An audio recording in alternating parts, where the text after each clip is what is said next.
Des mesures que nous découvrons ou que nous redécouvrons avant peut-être, dit-on, d'autres décisions. Madame, monsieur, bonsoir. Nous allons évoquer ce soir à travers vos questions, vos interrogations, cette situation une nouvelle fois bien incertaine. Nous allons essayer de vous l'expliquer, évidemment, toujours avec énormément de pédagogie. Deux invités avec nous, Charlotte Martin, infectiologue au CHU Saint-Pierre. Face à vous, Jean-Christophe Goffard, chef de médecine interne à l'hôpital Erasme. Merci d'être avec nous. Premier message, immédiatement, celui de Simone. Lorsqu'on nous a déconfinés en mai, on nous a immédiatement prévenu qu'il y aurait une seconde vague à la rentrée. Nous sommes à la mi-octobre. Nos dirigeants ont eu 5 mois pour préparer cette seconde vague et éviter l'unique risque actuel, la saturation des hôpitaux. C'est la situation dans les hôpitaux qui sera notre premier chapitre ce soir. Charlotte Martin, est-ce que vous ressentez aujourd'hui un peu de colère, un peu d'amertume, de frustration ou du fatalisme face à ce que certains appellent une réelle inertie de nos dirigeants ? Beaucoup de frustration, oui, ça c'est sûr, mais je pense que nos dirigeants ont un rôle, mais que ce ne sont pas les seuls. C'est simplifié de dire que ça serait leur unique responsabilité. Et je pense que Marius Gilbert, ici, d'ailleurs, il y a quelques jours, a fait un beau résumé de la situation en disant que c'était un échec collectif. C'est pas seulement un échec de nos dirigeants, même si malheureusement, il y a 3 semaines, quand il fallait prendre des décisions fortes, je pense, ils étaient occupés à former un gouvernement et c'était vraiment pas le bon moment pour faire ça. Mais par ailleurs, il y a aussi eu pas mal d'échecs en termes de communication et il y a aussi un échec du système de santé belge qui déjà au départ a certaines faiblesses qui évidemment ne font qu'être mises en évidence au moment d'une crise sanitaire comme la nôtre. Craignez-vous la saturation des hôpitaux? C'est la première question qu'on vous a posée via l'application Opinio. Oui, beaucoup et oui, un peu. Les chiffres sont évidemment sans appel. Vous avez une réelle inquiétude par rapport à cela pour plus de 80% d'entre vous. En 5 mois, Jean-Christophe Goffard, est-ce qu'il était possible justement de régler cet arriéré de préoccupation des soins de santé? Est-ce qu'en 5 mois, on pouvait tout régler finalement entre les deux vagues? Alors je pense que c'était impossible de tout régler en 5 mois pour la simple et bonne raison que nous avons un métier en pénurie, qui est un super beau métier, qui est le métier d'infirmier. Et ce métier est en pénurie depuis des années en Belgique. Il n'est pas assez valorisé. Ces gens font un travail magnifique, mais on ne peut pas les créer en 5 mois. C'est pas en un coup de cuillère à peau que l'on peut finalement avoir des gens qui soient compétents, empathiques, capables de tenir sur la longueur pour prendre en charge des situations extrêmement difficiles.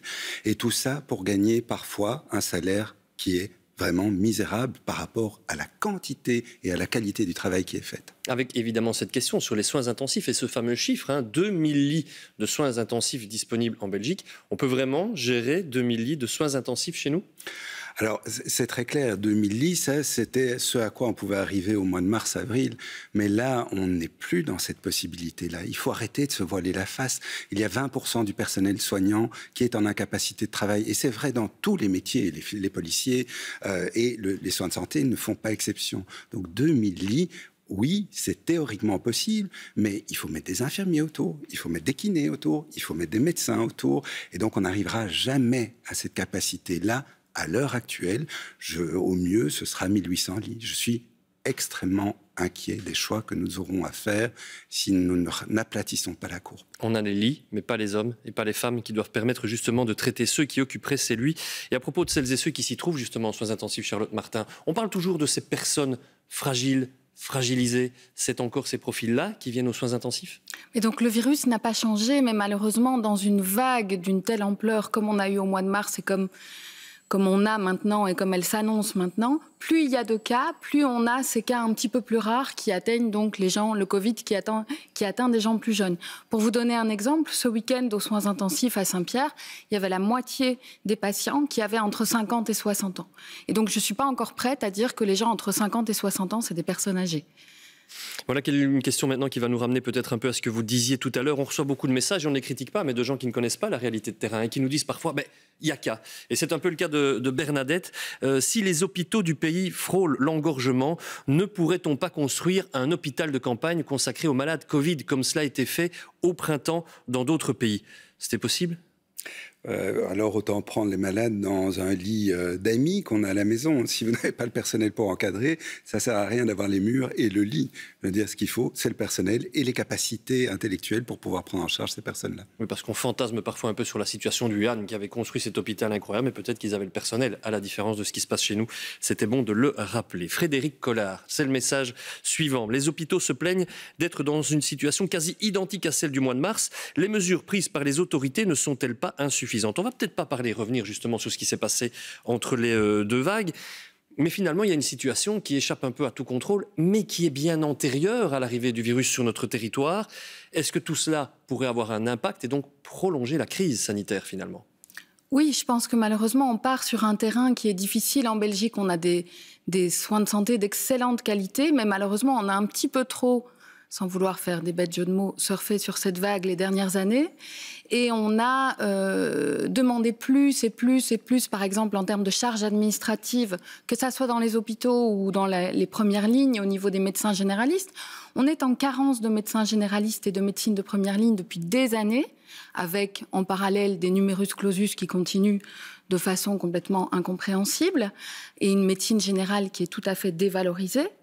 Et dans les hôpitaux, comme on le disait, on a des équipes d'infirmiers qui se réduisent comme peau de chagrin depuis des années, avec des infirmières qui crient au secours et qui disent on n'est plus assez, on n'arrive plus à faire de la médecine de suffisamment bonne qualité. Et vous mettez là-dessus une crise sanitaire. Bien entendu que ça va prolonger la crise et surtout, ça va pas nous permettre de gérer cette crise de façon saine. Et on a très très peur des mois qui viennent. On a vraiment très très peur.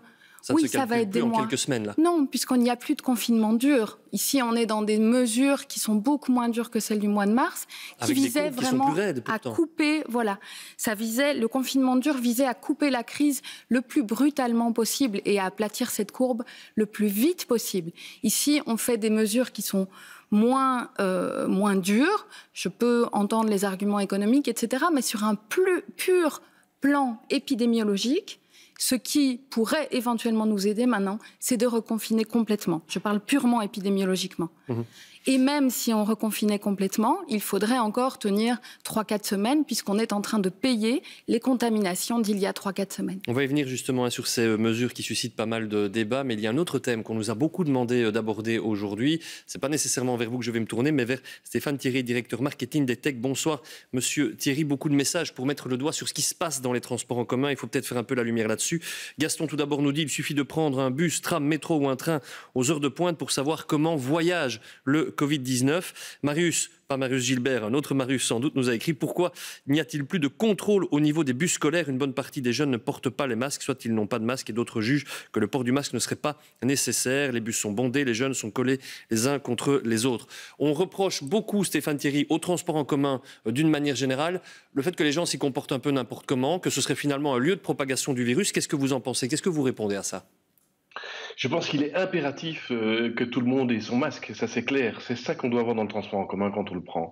C'est un masque sur le visage et ça doit être 100% de nos clients. Plus il y a des clients qui seront masqués, et je dois avouer que c'est beaucoup le cas dans tout le transport en commun wallon, moins le virus se propagera et plus la pression sociale pour porter ce masque qui est vraiment le premier outil de barrière à ce virus dans le transport en commun, plus il y en a qui le porteront, moins il y en a qui auront l'envie de ne pas le porter. La pression sociale sera très forte.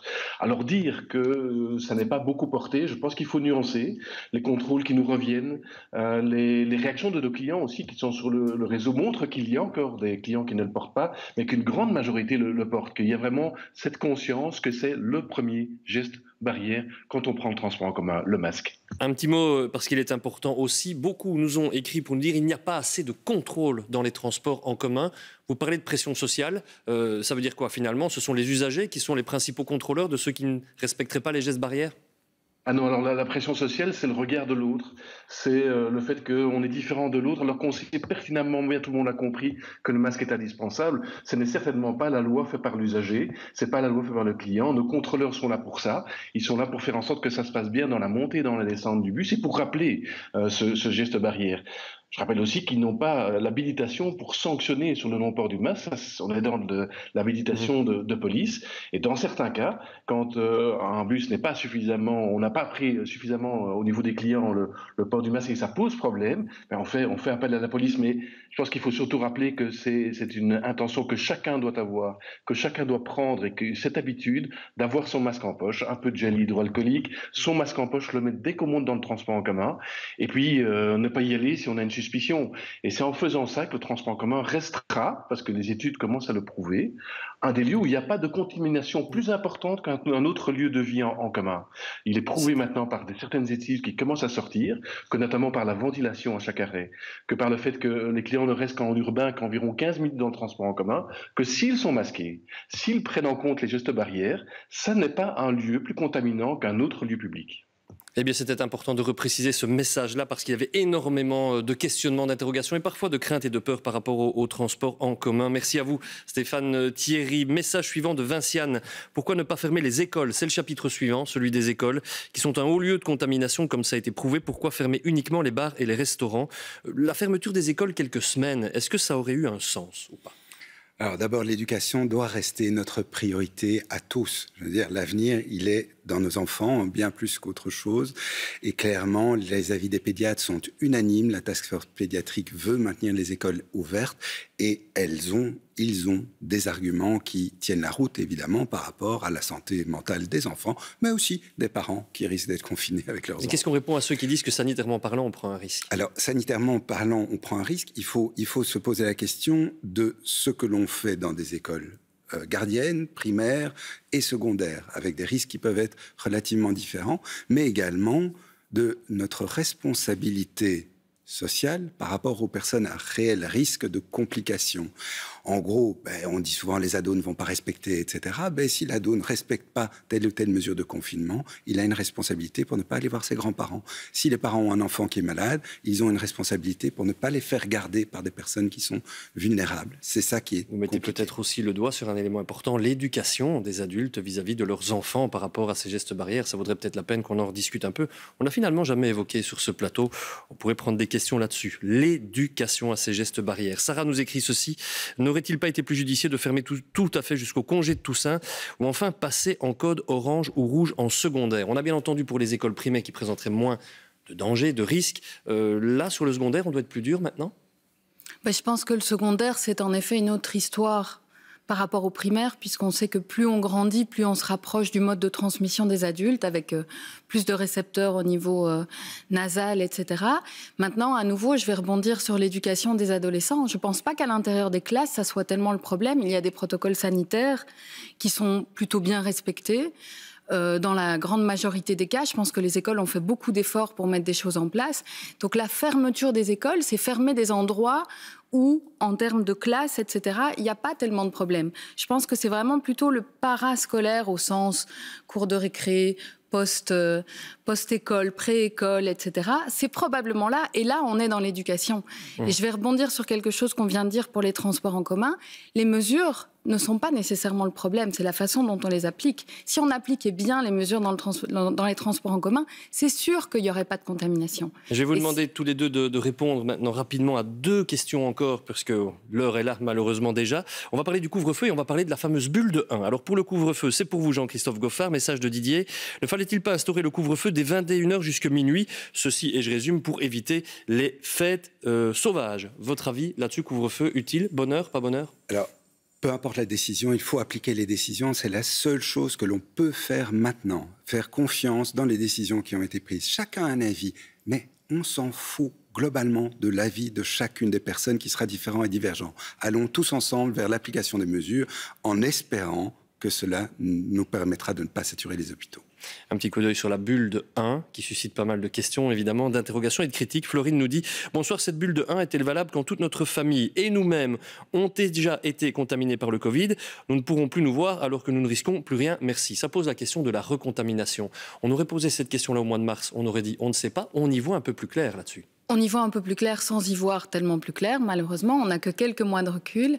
Donc il y a des cas de contamination qui ont été décrits.